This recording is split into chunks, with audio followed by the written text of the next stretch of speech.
This is the Rebel Call channel. Welcome to today's show. If you haven't heard, there's a story out there about a group of people who went to Donald Trump's rally in Arizona who have been very sick since they went to that rally. They actually had been hospitalized with bizarre eye-burning symptoms. And the reason I'm covering this story is because as we watch what's going on in the world, as we watch these false flags and these psyops that the government's creating, there's going to be psyops and false flags created around actual civilians attacking other civilians based on their political beliefs. This is going to end in some type of civil unrest, and the government is hell-bent on creating that. So when we think about some of the stuff that we've seen over the years, we've seen protests, staged protests outside of democratic events. We've seen, obviously, the government-created Capitol riot that occurred. But what we're going to see are frightening things like this. And this has a narrative and a theme behind it. The reason I'm telling you this is that they're giving and suggesting that possibly the people who went to this rally were poisoned, potentially with something along the lines of anthrax, or something could have been sprayed onto them while they were there as a political attack for them being Trump supporters. And this is going to end up going this specific route. This is not just going to be about Trump getting attacked by Democratic civilians. That's the narrative that's out there now, right? Unhinged liberals going after Donald Trump, unhinged Republicans refusing to believe in what they're being told about who's winning the elections, going after their political opponents. It's going to end with civilian versus civilian. And there's an underlying theme in what I'm about to play for you. The underlying theme here is somebody like Howard Stern talking to his audience and telling his audience that he doesn't hate Donald Trump. Well, of course he's going to say he doesn't hate Donald Trump, because it's pretty hard for Howard Stern to say that he hates Donald Trump when Donald Trump is probably or has probably been on his show hundreds of times over the years. And obviously, all of these people, we have seen a connection between Trump and every one of these people out there who claims to hate Donald Trump all of a sudden, right? Oprah Winfrey and Donald Trump were best buddies forever. Bill Clinton and Donald Trump, best buddies forever. Now, of course, well, Donald Trump has changed, we're told, right? So Donald Trump isn't one of them anymore. He's one of us, right? He's one of the people. And of course, this goes back to Albert Pike. When the people need a hero, we will supply that hero. And that's the role that Trump is playing. But Howard Stern is talking about how he doesn't hate Trump. He just hates Trump supporters and people who go and vote for Trump. He hates them. They are stupid. This is the narrative that they're going to start pushing now. It's not like they haven't been pushing it, but really we haven't seen a lot of false flags or psyops yet directed where a civilian attacks another civilian just based on a t-shirt they might be wearing that has the other political party on it or affiliation on it, right? Like we've heard stories in the past about people at sporting events attacking somebody else who's rooting for the other team. Well, this is what we're going to start to see now. We're going to start to see false flags and psyops around unhinged civilians going after other civilians because they're so engaged in this political psychosis that's happening. Here is the story about people being blinded at this Trump event, Trump, of course, looking into it, and them trying to figure out what it is. And they're pretty much telling you in this news story what it is. They're suggesting that these people may have been attacked from the opposite political party. And they even chime in with Howard Stern's quote about how he just hates Trump supporters. He doesn't even hate Trump himself. That's where this is headed. It's an alarming medical mystery for Trump rally spectators. These MAGA faithful were right behind Trump at last week's rally in Tucson, and now they say their eyes began burning right after the event was over. It hurt a lot. I couldn't open my eyes. Myra Rodriguez was in the high-profile front row of the VIP section right behind Trump. She shook Trump's hand as he arrived, and after his speech, danced along with him to his favorite Village People song, YMCA. She had a blast, but as she drove home, she says her eyes began to burn. And I'm like, something's wrong. My eyes hurt a lot and I just have a really bad headache. She went to the ER and shared the medical record with us. Sudden extreme eye pain while attending a political rally, a doctor wrote on her chart. Severe allergic reaction diagnosed. Did you feel anything spray your eye during the rally? Not at all. Maya says all the folks on her side of the stage, 20 in total, told her their eyes burned. I couldn't see normal. Frances Moreno and her husband, Pastor Eli Moreno, were standing right behind Myra. They also went to the ER. What do the doctors think happened to you guys? The ophthalmologist told us on the next day that it could have been either some type of lighting or chemical. You don't have any proof it was nefarious, right? You didn't see anything, you didn't smell anything, you didn't see anything get sprayed. No, but we felt the pain. We're looking into it, says a spokesman for the Trump campaign. Meanwhile, a feud is erupting between Trump and Howard Stern. Trump was once a frequent guest on Stern's radio show back before he entered politics. But how times have changed. Stern had this to say on his Sirius satellite radio show this week. I don't hate the guy. I hate the people who vote for him. I think they're stupid. Last night, Trump fired back on Greg Gutfeld's Fox News talk show. I was on Howard Stern's show as much as anybody, and he was great at that time. And then he went woke. Yeah. And since he's gone woke, his ratings have gone down the tubes. So for now, they're saying it could be something along the lines of an allergic reaction, which really doesn't make too much sense, being that some media outlets were reporting that over 20 people who attended the rally ended up in a hospital with the same exact symptoms. So the number that they're saying is that 20 people, according to Arizona Globe journalist Christy Kelly, has reported a troubling development following Trump's rally that 20 people were affected by symptoms of blindness, blurred vision, and burning. Many supporters who were seated behind Trump on stage went to the ER after the rally. So then it gives a specific target here in this article. Supporters from the Latinos for Trump group were among the most severely impacted, including Pastor L. Moreno and his wife, Francesca. Pastor Moreno described mild discomfort, but his wife's symptoms were far worse.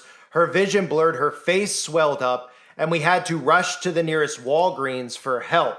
Miss Moreno's symptoms persisted for several days, and despite treatment in the ER, she has been referred to a doctor for potential treatment and further care. So, very interesting too. I mean, they rushed to their nearest Walgreens, so it almost sounds like a planted story. Who in the world, if you're feeling sick while you're driving, who's running to Walgreens? Who's running to CVS? Have you ever been inside these places? Do you think there's an actual person that understands what would even be happening anyway? Not that doctors this day and age really have that much of a clue. They're just following protocol. But these types of stories too are going to be planted out there to start planting seeds in people's heads. And Latinos for Trump is a specific narrative we'll have to keep an eye on too, because they could say that they targeted Latinos for Trump, either maybe even Democrat Latinos targeted conservative Latinos, that type of thing. Because remember, this civil war is going to, the same way we see denominations in the church, right? Where there's this group versus, where work salvation versus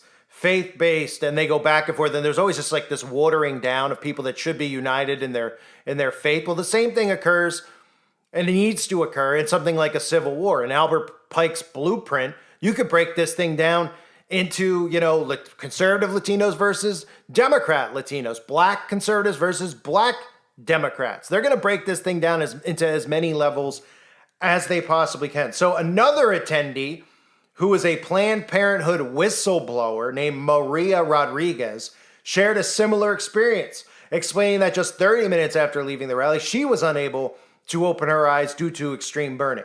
When I got to the hospital, they told me I had a chemical burn. Days later, I'm still dealing with blurry vision and sensitivity to light.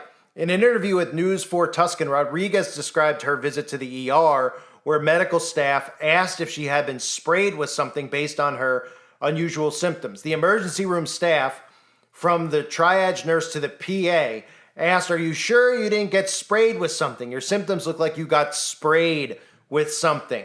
I can't see anything. When I try to open my eyes, I see a bright light. It hurts. It hurts a lot to open my eyes. I have this cold cloth I put on and take off constantly. It's horrible. So what do we take from that? Pushing. Something was sprayed onto you. Something was sprayed onto these specific people who all specifically happen to be Latino, right? How about the fact that she is a quote unquote whistleblower for Planned Parenthood? Think about how we could see a lot of false flag attacks also based on those things, just political ideologies, right? Just targeting somebody who's pro-life versus pro. And that's what they're doing. They're creating this psychosis psychologically. Now, a story like this may be fully manufactured and fake, but when people hear this story, they start thinking to themselves automatically, right? What do you think a MAGA conservative Republican is thinking when they hear this? They're saying to themselves, did they spray anthrax? Are they using a chemical weapon against us? Well, we better stay, ready to go here. And maybe they'll hear a story soon about a Democratic convention where people left with some type of symptoms, maybe something else, maybe rashes or hives all over their body.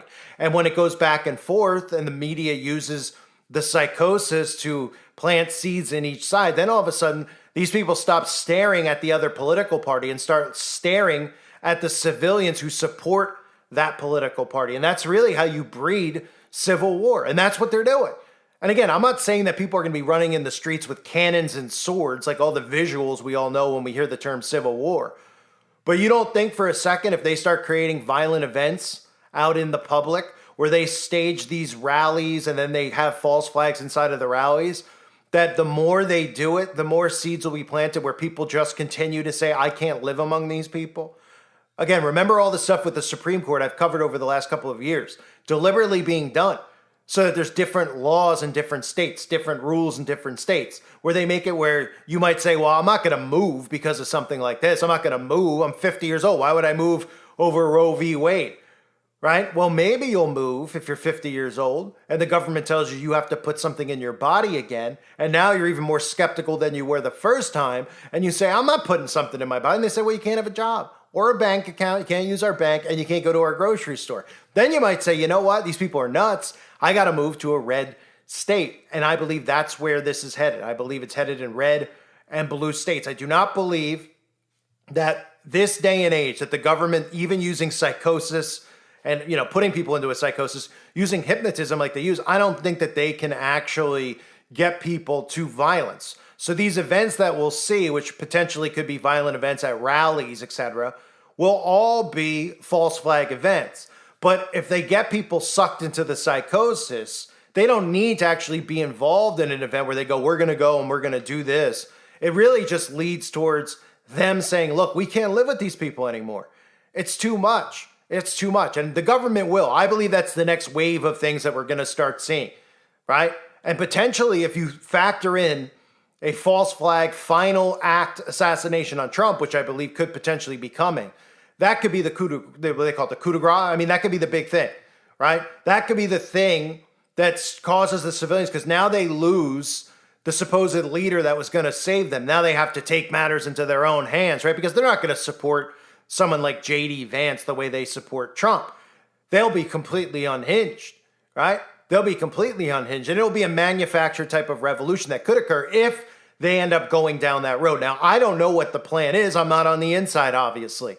If I was on the inside, I'd be telling you to go vote MAGA, go vote Republican, and I wouldn't have lost over 80 channels at this point. I wouldn't have lost a massive subscriber base that I could have woken up to the left-right divide among many of the other agendas going on right now, like the digital ID and all the other crap that they're trying to push. So I don't know what the plan actually is. All I can do is look at this stuff and look at the underlying theme, right? When you see an article like this come out and you say 20 people poisoned, well, who would do the poisoning, right? Well, the first thing everybody's thinking is, oh my gosh, it must have been Democrats, right? But then they say, well, it's specifically Latinos, right? So they have them all grouped together. Then they say specifically Latinos for Trump were attacked. And then somebody else says, well, I was a whistleblower for Planned Parenthood. Then you start connecting the dots and you see how they're targeting this psychologically and they're seed planting in people. And then, of course, as you heard in that clip, which is very important for people to pay attention to, is exactly what someone like Howard Stern is saying, because you could probably bet any amount of money I mean, literally any amount. I'd say it's a deadlock bet to say that Donald Trump is still currently friends with Howard Stern, because I believe all these people are still friends with one another, that these people are all chummy with one another. I don't think you're friends your entire life, and then all of a sudden you run for president, you would think that all these people would support their friend, right? Because they're friends, so they probably have the same ideologies, right? Or some of the things wouldn't even matter in the first place because they're friends, right? But then they run for president, and then every single person in Hollywood, every single political person who Trump supported financially or was friends with, like the Clintons, all of a sudden says he's the worst thing in the history of the world. They don't just go out there and say, yeah, well, I was friends with Trump, but I don't think he'd make a good president. No, they go out there and they tell you he's the worst human being that's ever lived. He's going to end democracy. So what were you friends with him for in the first place? What was Oprah friends with him for? Why was Howard friends with him? Because they are all friends. This is psychological. This is a game that they're playing on your mind, right? So Howard comes out and says, well, I don't hate Trump that much, even though he spent years and years and years bashing Trump, which is done by design. He comes out and says, I hate his followers. I hate people who go to the ballots, the fake voting machines, and vote for him. And what is that telling the audience out there? They're going, yeah, you know what? I hate Trump supporters more than I hate Trump too. And that's exactly what they're trying to do. And that's exactly what they've done, because it has worked. We see this working in today's society, don't we? Yes, we do. I thank everybody for being here. I hope you're all doing well. Let me know what you think in the comment section. God bless all of you as always and your families.